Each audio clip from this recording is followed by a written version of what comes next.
parece uno de los textos que tal vez más impactan nuestras vidas cuando lo leemos.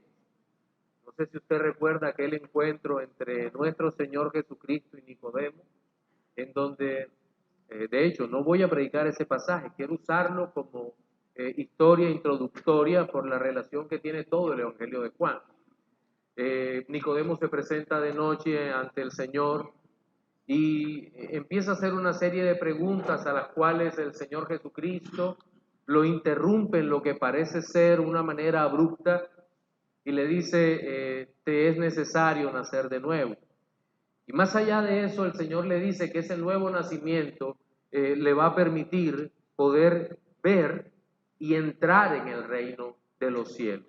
Tal declaración es lo que los teólogos entienden como la regeneración o nuevo nacimiento o nacimiento de lo alto, es decir, una nueva condición del hombre, del alma, que únicamente Dios puede hacer y que de hecho hace en el alma y que le permite tener una comunión profunda con el Dios Todopoderoso. Ese es el nuevo nacimiento. Y solamente Dios, con su poder, por su Espíritu Santo, por su palabra, puede producirlo en el corazón.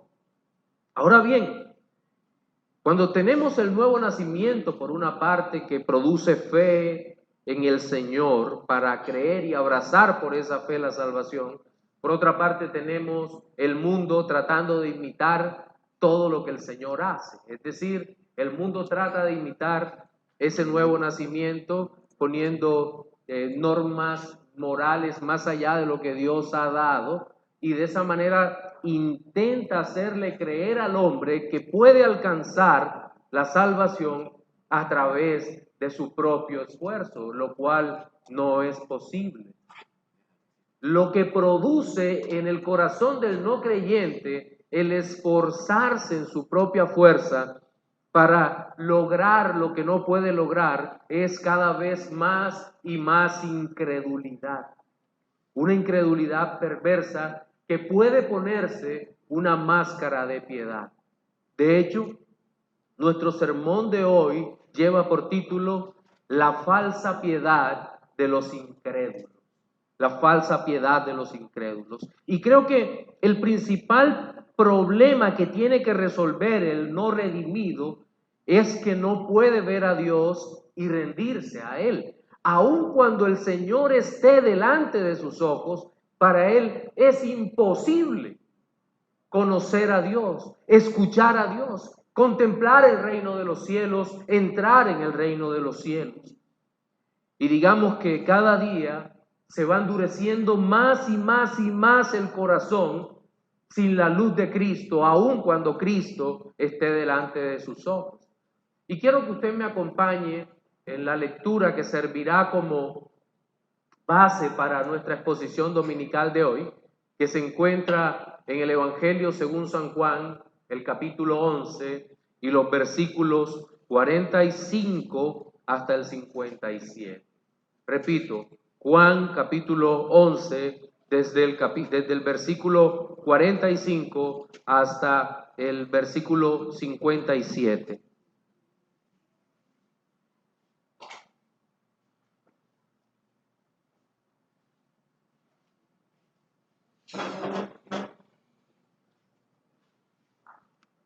Dice la palabra del Señor.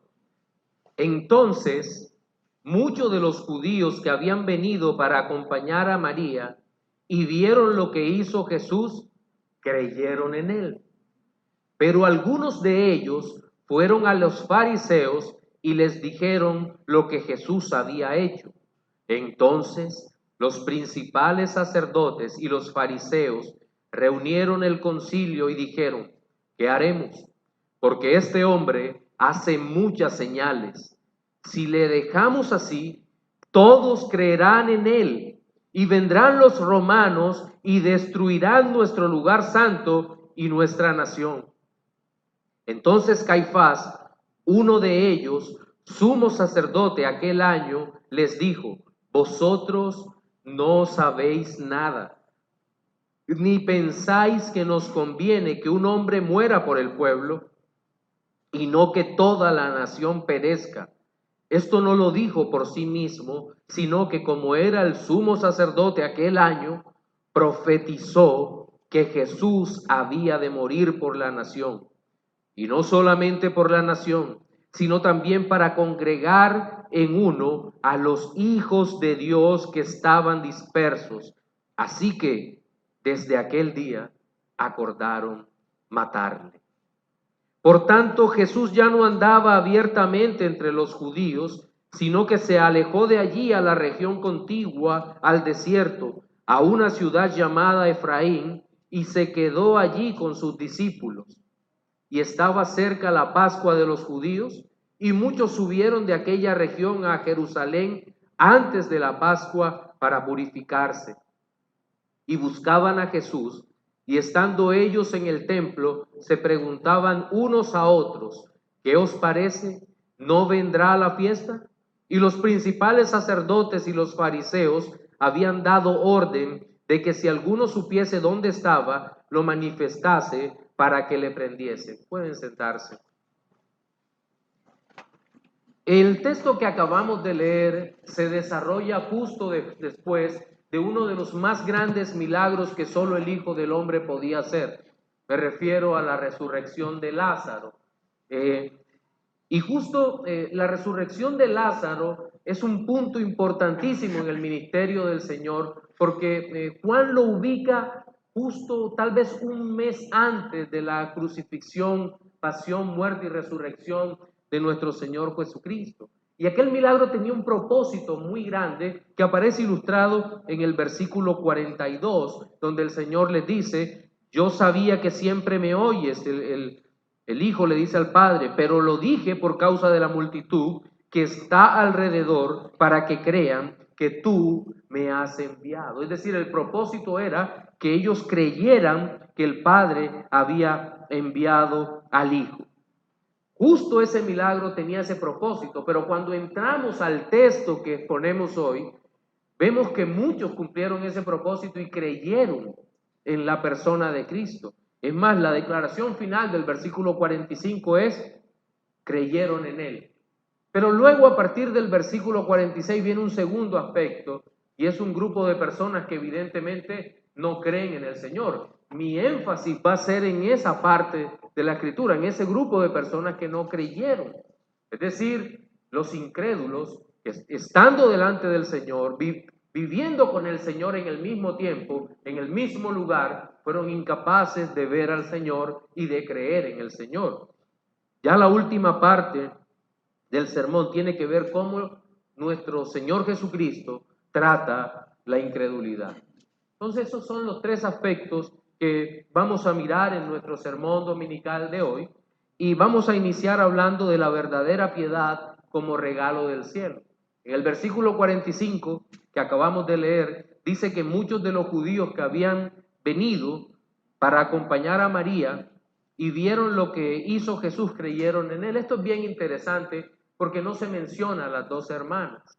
Lo más probable es que María estuviera emocionalmente más afectada que su hermana Marta en aquel momento, y los judíos eran conscientes, o los hombres que habían llegado hasta aquel lugar, eran conscientes de ese problema y querían consolar a María de una manera especial. Pero, ¿quiénes fueron los que creyeron? Ambos grupos estaban en el mismo lugar. Ambos vieron el milagro del Señor. Hay un contraste enorme entre unos y otros, entre hombres de fe e incrédulos.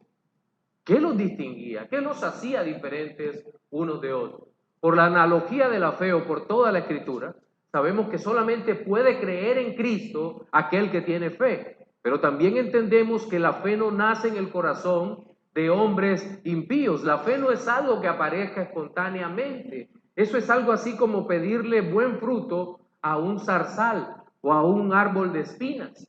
Eso no va a dar frutos porque no fue creado para eso. La fe es un don que Dios da a sus hijos, que Dios entrega después que los ha hecho nacer de nuevo. Nadie puede creer primero para después nacer de nuevo. Es necesario nacer de nuevo para poder creer, porque si lo comparamos con un muerto no puede sentir, y la Escritura dice que nosotros estamos muertos en nuestros delitos y pecados, y cualquier llamado externo que se haga al muerto, el muerto será imposible que el muerto lo escuche. Solo escuchará aquel que es llamado por nuestro Señor Jesucristo, como fue llamado Lázaro, con aquella frase gloriosa: Lázaro, ven fuera. Y es lo que ocurre en nuestras vidas. Ahora, en nuestras vidas como creyentes. Ahora bien, muchos de los judíos, dice este pasaje, que habían venido para acompañar a María, vieron lo que hizo Jesús y creyeron en él. No se conformaron simplemente con el milagro. No trataron de indagar el por qué ocurría aquello. Era el cuarto día y ya el cuerpo de Lázaro estaba corrompido por todas las funciones naturales que actúan después que una persona muere, la descomposición. Y el Señor dice: retiren la piedra, y lo llama a la vida, con plenas funciones físicas, espirituales, restauradas. Le quitan los lienzos que están encima y dicen: déjenlo ahí. Dios había hecho una obra maravillosa, y el propósito de aquella obra, como lo habíamos leído en el versículo 42, para que crean que tú me has enviado, fue captado por los hombres de fe. Fue creído por los hombres de fe. Creyeron en él. Ahora, hay una controversia entre comentaristas bíblicos si ellos creyeron para salvación o simplemente creyeron que Jesús era capaz de hacer milagros. No sé si usted me estoy dando a entender. Muchas personas podían creer, los incrédulos, como lo veremos adelante, pueden creer que Jesús hacía milagros, pero no creían en Jesús para salvación. En lo particular, me identifico con los comentaristas que creen que ellos tuvieron fe para salvación. ¿Por qué? Por el contraste que se establece, por el paralelismo antitético, podríamos decir así, que hay entre la idea del versículo 45 y todo lo que se desarrolla desde el versículo 46 hasta el versículo 53, porque es una clara demostración de fe versus incredulidad. Ahora bien, entonces tengamos esa idea allí, pero guardemos la aplicación de ese punto para el final. ¿Por qué? Porque voy a entrar en el punto que es tal vez el más amplio de lo que quiero desarrollar hoy, y que es el título del sermón: la falsa piedad de los incrédulos. Y a partir del versículo 46 se van desarrollando una serie de ideas que son bien interesantes pero dolorosas, y que nos muestran la condenación del incrédulo. En primer lugar, el versículo 46 dice que algunos, en el primero dice muchos creyeron, pero en el segundo dice algunos. Estamos hablando de dos grupos totalmente diferentes. Algunos de ellos fueron a los fariseos y les dijeron lo que Jesús había hecho. Mire cómo reciben el milagro. Unos creyeron conforme estaba ordenado, que el Señor había dicho, creyeron que Cristo había sido enviado por el Padre para redimir a los suyos. Pero este grupo vio el milagro y de inmediato se dirigieron a los fariseos. Los fariseos eran los que creían en espíritus, en ángeles y en la resurrección de los muertos. De tal manera que el informe que llevan estos hombres es un informe completo, y dice el versículo 46 al final: les dijeron lo que Jesús había hecho. No simplemente le dijeron, oye, resucitó a Lázaro, sino que fueron detallados en lo que había ocurrido. Lázaro llevaba 4 días de muerto, Jesús llegó, mandó a quitar la piedra y ordenó a Lázaro que salieran. Seguramente en ellos había sorpresa, había emoción por lo que había ocurrido, pero no había fe. Miren lo que hizo. Y no se podían desprender de la opresión farisea sobre sus almas. Fueron donde sus amos espirituales y le dijeron todo. Miren, este hombre ha hecho todo esto. Los hombres que creyeron se quedaron con el Señor. No dice que fueron con los fariseos. entendieron. Pero estos que no creyeron fueron a llevar la noticia, o en otras palabras, fueron llevando un chisme. Ocurrió esto.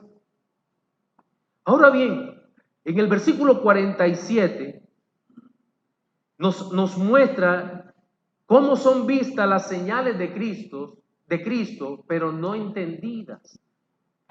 Entonces, los principales sacerdotes y los fariseos, aquí hay dos grupos ya. El grupo de los principales sacerdotes seguramente eran los saduceos, los que no creen en la resurrección, en ángeles y en demás. Nada de esto. Eran grupos opuestos, pero ahora los vemos unidos. Como dice el libro de los Hechos, se unieron los que eran contrarios contra el Señor y contra Cristo. Dicen, los principales sacerdotes y los fariseos reunieron al concilio. Aquí puede ser el Sanedrín, como bien lo menciona A.T. Robertson en su comentario al griego del Nuevo Testamento, y dijeron, ¿qué haremos? Porque este hombre hace muchas señales. Aquí lo que vemos es una lucha del incrédulo contra Dios. Los principales se reúnen en el Sanedrín, los 70. Reúnen el concilio y empiezan a tomar directrices, pero no son directrices espirituales. Ellos se hacen una pregunta que es válida, pero la respuesta que dan es perversa. ¿Qué haremos? ¿Qué haremos con qué? Mire lo que dice, porque este hombre hace muchas señales. Ellos no están cuestionando que el milagro fuera mentira. ¿Se da usted cuenta de eso? ¿Y quién podría resucitar a los muertos? En el Antiguo Testamento hay muy pocos casos en donde resucitara a alguien un muerto. De hecho, Elías y Eliseo, los profetas, resucitaron muertos. Pero eso no se había visto en muchísimos años. Es decir, por lo menos estaban ante la presencia de un gran profeta. Por lo menos. Y aquí vemos el ministerio, el oficio profético del Señor ejercitándose a través de dones, pero muy, muy poderosos que ningún otro podía hacer. Y estos hombres lo único que dicen es, ¿qué haremos? Porque este hombre hace muchas señales. Hace muchas señales. ¿Quién es? Y si le dejamos así, versículo 48, aquí viene lo perverso del corazón a manifestarse. Y si le dejamos así, todos creerán en él. Los que hacían milagros eran profetas del Señor. Solo los profetas levantaron muertos. Cristo estaba levantando muertos. Por lo menos tenían que tomarse la molestia de evaluar si el Señor, si Cristo venía de Dios. ¿Qué conexión había del Mesías con el Dios, con el Padre? ¿Qué era lo que estaba pasando allí? Pero el corazón incrédulo no ve eso. El corazón incrédulo es totalmente incapaz de ver la obra de Cristo, sino que siempre se preocupa más por sí mismo que por hacer la voluntad de Dios. Eso es un rasgo distintivo de la incredulidad en el alma. Pero también dicen los que estaban allí reunidos, y vendrán los romanos y destruirán nuestro lugar santo y nuestra nación. El pensamiento es lógico pero incorrecto. Él se va a proclamar rey, el Mesías. Es lo que ellos pensaban. Porque esa idea estaba metida en el alma de ellos desde siempre. Era su manera de interpretar escatológicamente la primera venida del Mesías. Ellos decían, cuando el Mesías venga, va a establecer su reino terrenal aquí, en medio nuestro, va a expulsar a los romanos y vamos a reinar con el Mesías. Pero mire la cobardía de estos hombres, otro rasgo del incrédulo. El incrédulo siempre es cobarde, muy cobarde. Le estaban dando el lado a sus archienemigos, los romanos. Todos creerán en él y vendrán los romanos y destruirán nuestro lugar santo y nuestra nación. ¿Patriotismo? nacionalismo. Seguramente hay un poco de eso, bastante de eso diría yo. Pero ¿sabe lo que realmente estaban cuidando ellos? Permítanme que se los diga en estas palabras: su propio negocio. El negocio de la fe. El incrédulo siempre manifestará que tiene intenciones muy buenas, muy puras y espirituales, cuando en el fondo lo único que le importa es mantener su estatus, su estilo de vida, su tranquilidad. Y era lo que le preocupaba a todos ellos. Decían, no importa lo que pase. De hecho, Caifás muestra su altivez, orgullo y toda su maldad en la declaración que haría en el versículo 49. Miren, creo que esta es una de las manifestaciones de mayor incredulidad que puede un hombre hacer. Dice, entonces Caifás, uno de ellos, sumo sacerdote aquel año, le dijo, varones, no sabéis nada. Caifás era un saduceo, y como buen saduceo, despreciaba a los gentiles, a las mujeres, y seguramente despreciaba a los fariseos, acusándolos de poco entendimiento. Me imagino la reacción propia, altiva y orgullosa de este hombre, característica de todo incrédulo. Todo incrédulo es altivo y orgulloso. Siempre va a tener una más alta visión de sí mismo que la que debe tener. Y lo que les dice es, trato de imaginar lo que pasó en aquel momento y aquel impío diciéndoles, vosotros no sabéis nada, yo soy el que sé. Soy el que puede decirles lo que hay que hacer en este momento, y de inmediato empieza a hacer lo que él pensaba que era correcto. Pero cuidado, aquí debo aclarar algo. Miren lo que dice a partir del versículo 50. Ni pensáis que nos conviene que un hombre muera por el pueblo y no que toda la nación perezca. Esto no lo dijo por sí mismo, sino que como era el sumo sacerdote aquel año, profetizó que Jesús había de morir por la nación. Mire la palabra que está utilizando el texto. Dice profetizó. Decimos, luego no es un impío, luego no es un hombre apartado de Dios. ¿Cómo entonces puede profetizar?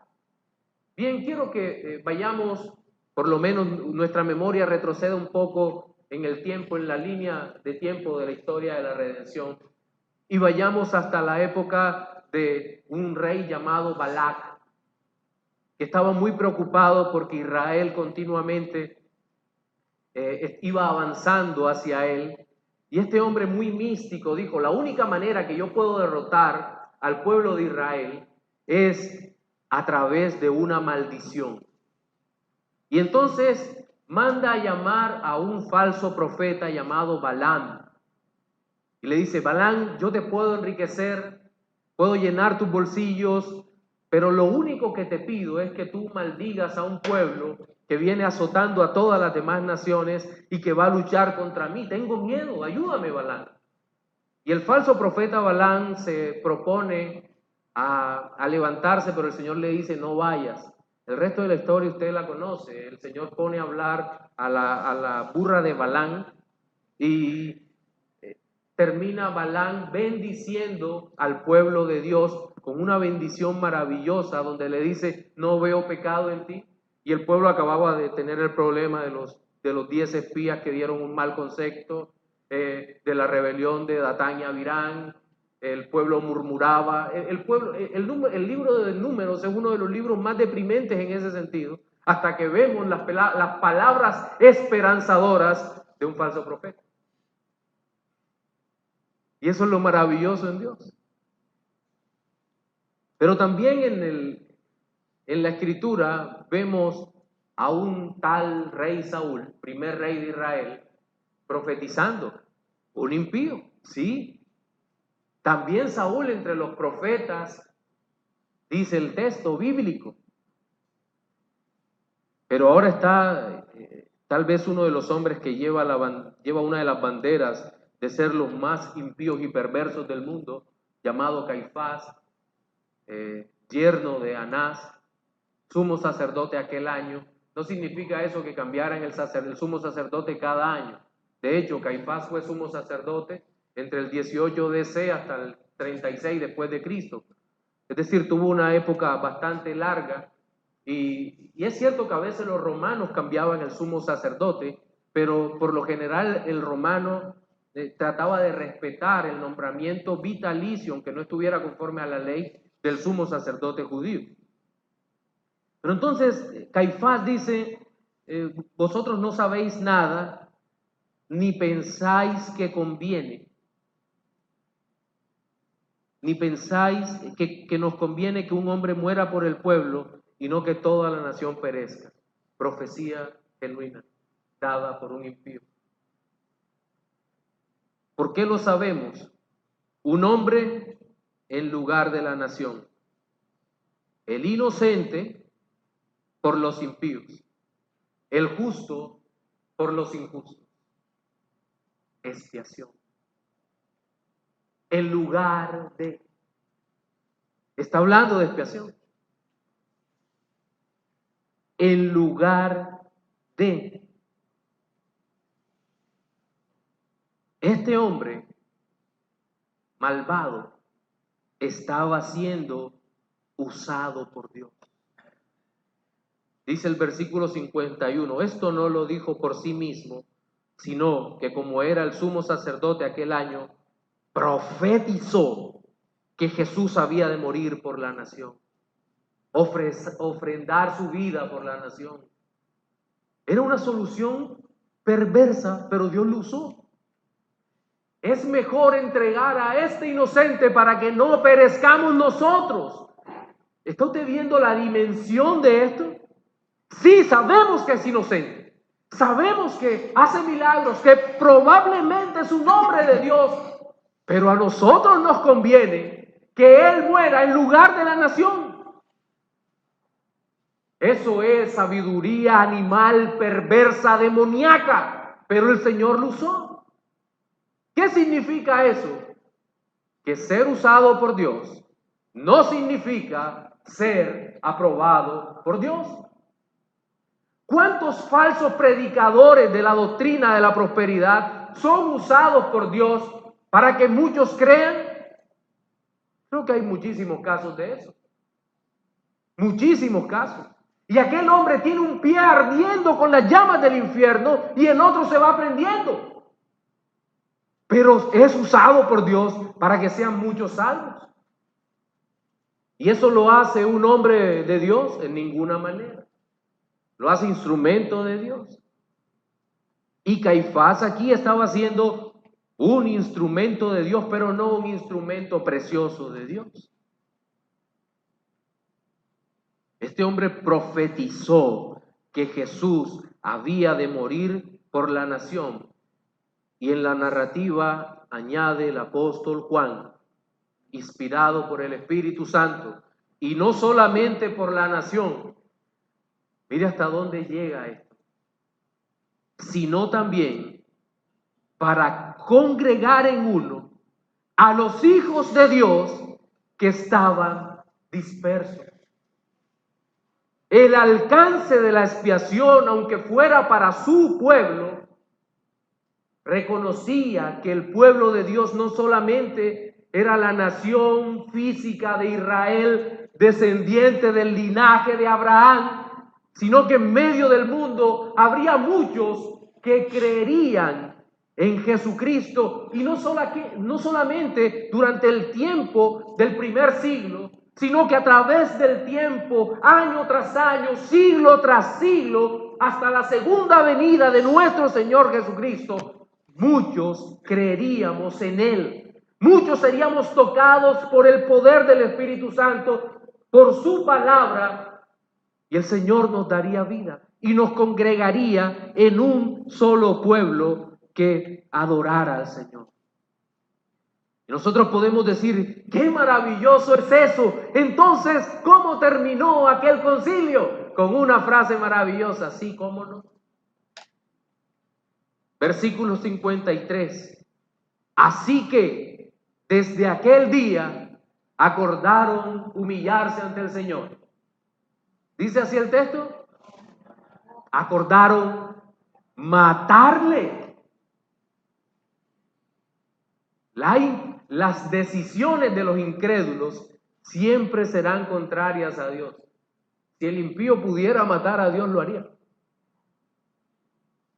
Si el impío pudiera levantarse con el mismo poder de Dios, lo cual es imposible,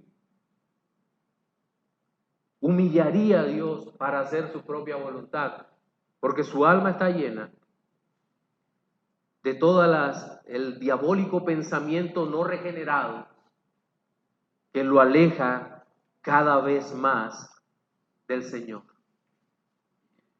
Pero ahora quiero tocar el último punto que le he llamado la acción divina contra la falsa piedad de los incrédulos, versículos 54 hasta el 57. Y ya en el 54 dice, por tanto, Jesús ya no andaba abiertamente entre los judíos, sino que se alejó de allí a la región contigua, al desierto, a una ciudad llamada Efraín, y se quedó con los discípulos. El ministerio terrenal de nuestro Señor Jesucristo no había terminado aún. De hecho, Edersheim afirma que faltaba aproximadamente un mes para que se cumpliese la obra terrenal del Señor. Él entraría después a la ciudad de Jerusalén y sería aclamado y demás. Pero llama la atención que lo que hace es que toma no a todos sus discípulos, sino que parece uno de estos retiros a la ciudad de Efraín. Hoy en día no se sabe cuál es esa ciudad. Se cree que es una pequeña aldea que está a 22 o 25 kilómetros de Jerusalén. El Señor se mantuvo oculto con los 12 probablemente, no sabemos si había algún otro, pero lo que vemos aquí es que el Señor protege a los suyos. Él no necesitaba protección, evidentemente, porque Él es quien hace cumplir su decreto. En su providencia hace que se cumplan todas las cosas. De hecho, el cumplimiento del decreto eterno de Dios en el mundo lo conocemos como providencia. Y Él había decretado que fuera así: el tiempo de su partida, el tiempo de su llegada, el tiempo de su muerte, el tiempo de su resurrección, el tiempo de la expiación. Todo había sido decretado por el Señor y cumplido. Pero tomaba a los suyos, seguramente para protegerles de la incredulidad, y es una protección providencial.